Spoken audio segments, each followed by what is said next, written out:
Guézorec, ce soir c'était trop dur pour Montauban, cette équipe de Vannes? Alors, trop dur, je ne sais pas. En tout cas, on savait que ça allait être très dur. On est frustré, déçu ce soir. Parce que la première mi-temps, il marque sur des choses qu'on avait travaillé cette semaine, qu'il ne fallait surtout pas faire.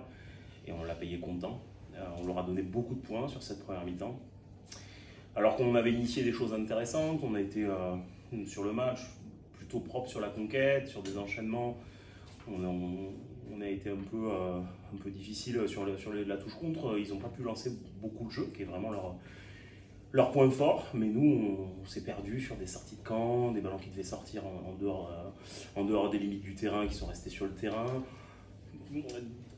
2-3 erreurs en première mi-temps qu'on paye très très cher. Et après, on a cravaché toute la deuxième mi-temps. L'apport du banc nous fait beaucoup de bien, avec un peu de puissance, un peu d'envie, un peu d'enthousiasme. Mais malheureusement, sur un match comme celui-ci, face à une équipe qui est très clinique, qui ne s'est pas affolée du match, très clairement, on sent que c'est un groupe en face qui travaille depuis des années ensemble, même s'il y a beaucoup de turnover, mais vraiment dans la durée. Et là, je pense qu'ils arrivent à un point de leur projet où ils sont très en place, très clinique. Et ça passe pas parce que il nous a manqué des points de détail pour gagner un match comme celui-ci. Et ça montre aussi tout le travail qui reste à faire pour espérer jouer un haut de tableau de Pro D2 dans l'aspect sérénité, sur les sorties de camp notamment, sur l'aspect clinique, parce que des ballons en zone de marque, on en a eu beaucoup, qu'on n'a pas su forcément concrétiser. Donc voilà, c'est toute la différence entre une équipe qui est tout en haut de la Pro D2 et nous qui tentons d'y accéder, en tout cas de s'en rapprocher. Voilà, on est déçus parce qu'on voulait bien finir avant cette trêve. C'était un petit peu le dernier match pour nous pour accrocher ce wagon du haut de classement. Les joueurs sont très fatigués et la semaine va nous faire beaucoup de bien, où les joueurs vont être en repos une semaine parce qu'il n'y a plus d'huile dans le moteur, il n'y a plus d'essence et là on le sent bien sur la fin du match. Là dans les vestiaires c'était très calme ce soir. Mais malgré cela, vous allez leur enlever le point de bonus offensif. Vous arrivez à marquer ce dernier essai. Ouais, parce que c'est un groupe aujourd'hui qui se construit.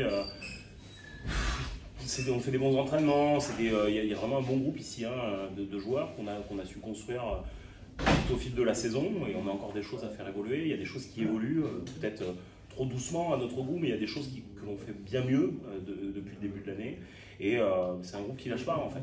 Vraiment, les joueurs veulent se battre aussi les uns pour les autres. Et encore une fois, il faut aussi tirer notre chapeau à des joueurs qui vont nous et qui font des matchs pleins. À chaque fois qu'on a besoin de les solliciter, que ce soit sorti du banc ou comme titulaire, ils font le taf, ils font même le taf très bien. Et aujourd'hui, il faut quand même féliciter le professionnalisme de ces joueurs-là. Mais en tout cas, c'est des joueurs sur qui on peut compter et c'est vraiment des bons mecs.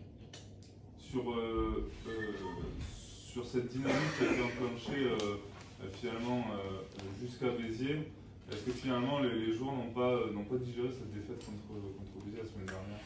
Ça a été une semaine un peu, on a eu du mal à se mettre dans la semaine parce qu'en effet, on a pris un coup de massue la semaine dernière. Je ne vais pas revenir sur le contexte du match et sur ce qui s'est passé, mais on a eu du mal à se mettre dans la semaine. On a des joueurs qui ne se sont pas entraînés avant la fin de semaine parce que physiquement, ils ne pouvaient pas être sur le terrain. Des joueurs clés dont on avait besoin pour préparer ce match-là. La semaine a été très difficile dans la préparation, mais malgré tout, on savait qu'on jouait les premiers. Comme on leur a dit dans la préparation, tous les joueurs de rugby veulent jouer ces matchs-là. Tout le monde a envie de jouer ces matchs-là, à domicile, contre un premier de poule. Donc la préparation a été toute trouvée. Il n'y a pas eu beaucoup de mots à dire aux joueurs pour qu'ils soient concentrés. On a fait une très bonne journée, beaucoup de concentration dans les regards, dans la précision, dans la préparation du match. Et après, les 20 premières minutes, on paye très cher nos erreurs. Et ce qui est encore plus rageant, c'est que c'est des choses qu'on avait vues à la vidéo, des choses qu'on avait travaillées cette semaine, et on se prend les pieds dans le tapis sur des choses où on savait qu'il fallait surtout pas faire ça. Et c'est ça qui est très rageant sur le match. Mais encore une fois, ça montre tout le travail qui reste à faire avec ce groupe dans notre projet pour jouer un haut de tableau de Pro D2. Est-ce que finalement, quand on gagne pas ces collisions, le constat est inévitable, on perd? Alors, parfois je suis très dur sur les collisions. Ce soir, j'ai pas trouvé forcément qu'on avait perdu les collisions. Ça a été dur sur les duels homme à homme. Il y a eu quelques plaquages forts quand même sur ce match-là. Mais malgré tout, j'ai trouvé que après notre ouvreur, on a eu des situations avec des avants et des lignes de course qui ont souvent franchi la ligne. Donc pour ce soir, pour moi, c'est pas vraiment un problème de collision. Je pense qu'ils ont gagné les collisions qu'il leur fallait. Nous, on a gagné nos collisions. Des occasions, on les a eues en zone de marque. Mais aujourd'hui, c'est l'aspect clinique. Et comme j'ai dit, aujourd'hui, on s'est perdu sur surtout qu'on ne devait pas faire contre eux. Et on a pris des points à chaque fois qu'on s'est mis en difficulté sur des choses qu'on avait travaillées, surtout ce qu'il ne fallait pas faire contre eux. Et c'est ça qui est rageant stratégiquement ce soir. On peut se mordre les doigts sur tout ça pour un mi-temps. Maxime Maty, c'est grave?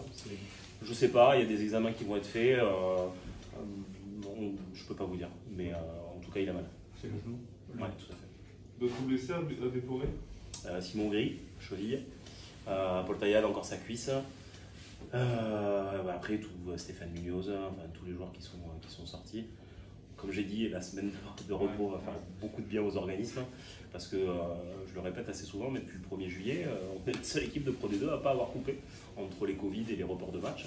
On n'a pas eu une semaine de congé depuis le début de l'année et elle se fait attendre.